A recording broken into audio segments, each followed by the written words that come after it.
Catherine Dumontaï-Crémer avec vous pour le podcast Vivre et grandir ensemble.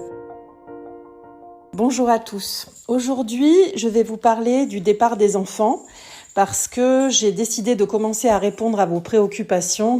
Quand je vous ai posé la question, vous avez cité plusieurs thèmes, dont le départ des enfants, les frères et sœurs, les désaccords dans le couple et peut-être autre chose, je ne sais plus, mais je vais commencer par ça, le départ des enfants.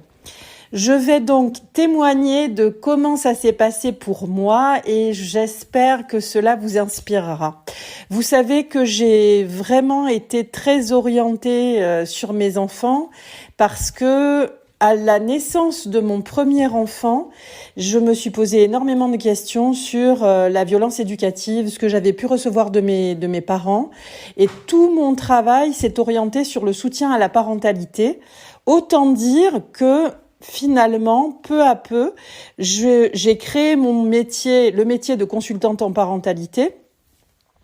Étant travailleur social, j'avais été enseignante, j'ai démissionné de l'éducation nationale pour écrire « Élever son enfant autrement » en 99.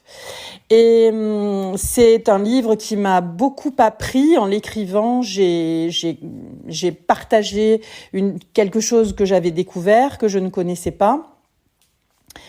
Ma dernière fille est née à la maison, mes enfants ont tous été déscolarisés, l'aîné a été déscolarisé en primaire, mes deux dernières filles ont été déscolarisées à l'âge de 7 ans, 8 ans et ne sont jamais retournées à l'école. J'ai toujours vécu avec mes enfants dans une grande proximité et faisant à peu près toutes les activités quotidiennes avec eux. Ça a été très compliqué de les voir partir. L'envisager était tout à fait normal et possible. On n'élève pas des enfants, on ne les accompagne pas pour les garder avec soi, on les accompagne pour qu'ils déploient leurs ailes et qu'ils s'envolent. Et ça a commencé avec ma fille aînée, qui a qui a 6 ans d'écart avec la seconde. Donc ma fille aînée est partie, ça a été déjà une sorte de déséquilibre pour la famille parce que finalement, vous l'avez certainement constaté, quand un enfant arrive, c'est le chaos, quand un enfant part, c'est aussi une forme de chaos. Tout est à reconstruire, tout est à refaire d'une certaine manière. Le système familial bouge énormément. Donc c'est la première est partie, elle est partie. Et elle n'est pas revenue. Contrairement à ses deux sœurs, contrairement à la seconde, elle est partie pour vivre sa vie, s'installer, etc. Avec la seconde, qui était déscolarisée depuis très longtemps, il y a eu des départs nombreux.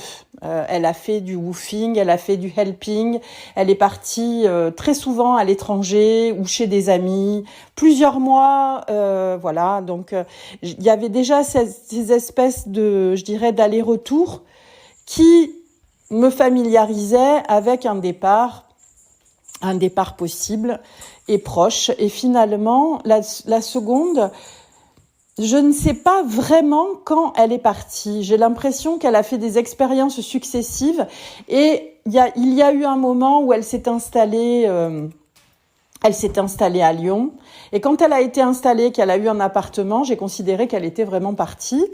Mais il lui est arrivé de revenir dans des circonstances particulières.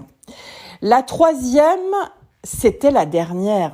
C'était mon dernier enfant, le dernier enfant qui vivait avec moi. Et la dernière est partie quand elle a eu 18 ans, alors qu'elle ne cessait de me répéter qu'elle partirait seulement à ses 25 ans.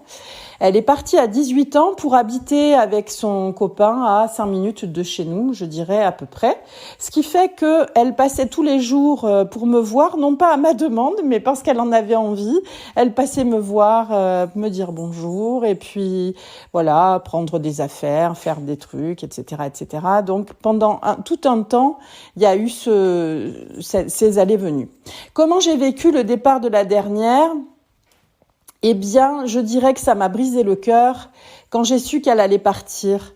Vraiment, il y a quelque chose de cet ordre-là quand les enfants s'en vont. Je trouve, en tout cas, que ça m'a brisé le cœur. Et ça m'a brisé le cœur pendant une semaine. J'ai identifié ça. C'était le dernier qui partait. Enfin, c'était la dernière qui partait. Et j'étais dans une tristesse très, très, très profonde. Vraiment. Mais j'ai tellement vite rebondi.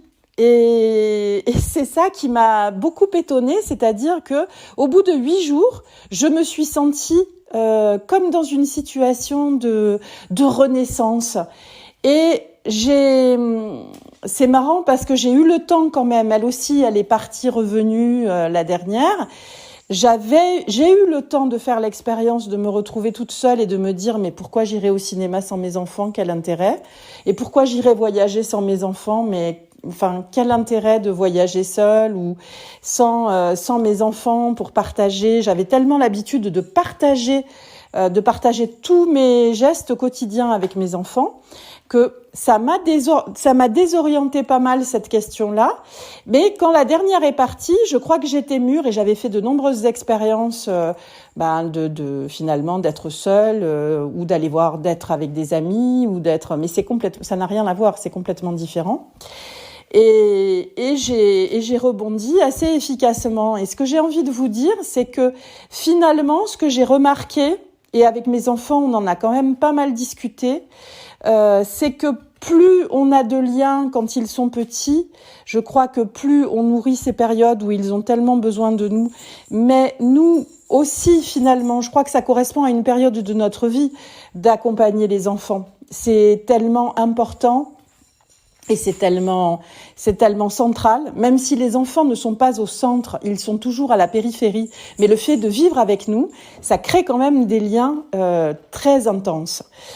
Donc, ils s'en vont, mais quand on a complètement exploré et découvert et participé et nourri tous ces liens, eh bien, je trouve qu'on se remet très très vite de leur départ et que finalement on vit une autre vie, on développe, on se consacre complètement à soi.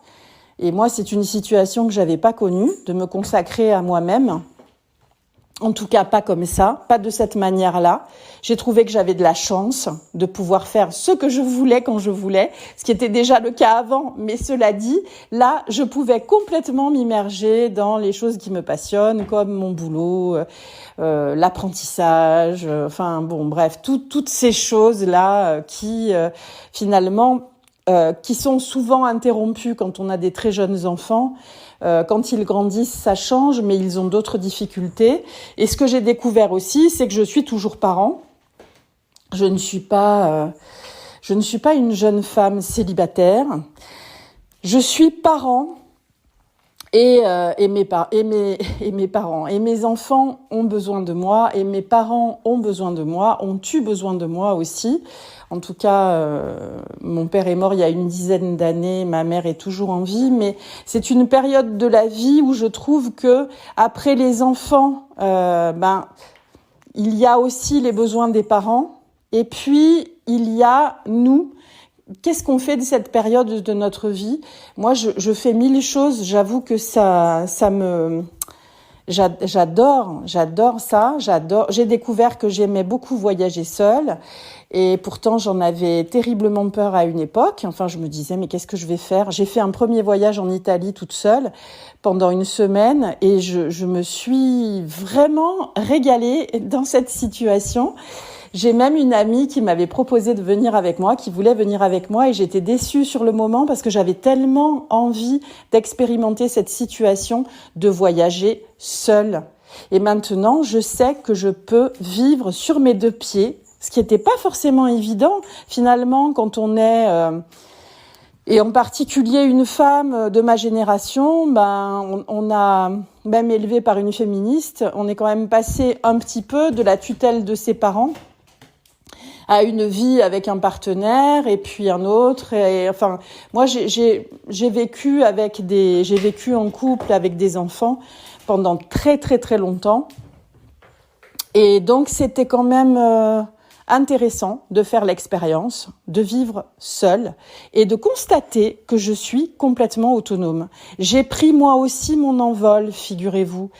Et c'est une bonne chose. Et je pense que c'est ce que je vous souhaite, de vivre chaque étape de votre vie pleinement, de l'investir pleinement quand ça se présente. Les enfants, vous ne les aurez pas toujours avec vous. Et quelquefois, quand on n'a pas fait certaines choses avec eux, on regrette. On est dans le regret, j'aurais dû, j'aurais pu. Vous pouvez le faire à partir de maintenant, nourrir vos enfants de câlins, d'expériences partagées avec vous, de, je ne sais pas ce que vous faites ensemble, mais c'est merveilleux de vivre avec des enfants, c'est merveilleux de vivre sans enfants. C'est merveilleux d'être une femme, c'est merveilleux d'être. Voilà. Je vous souhaite le meilleur, je vous embrasse tous. À bientôt.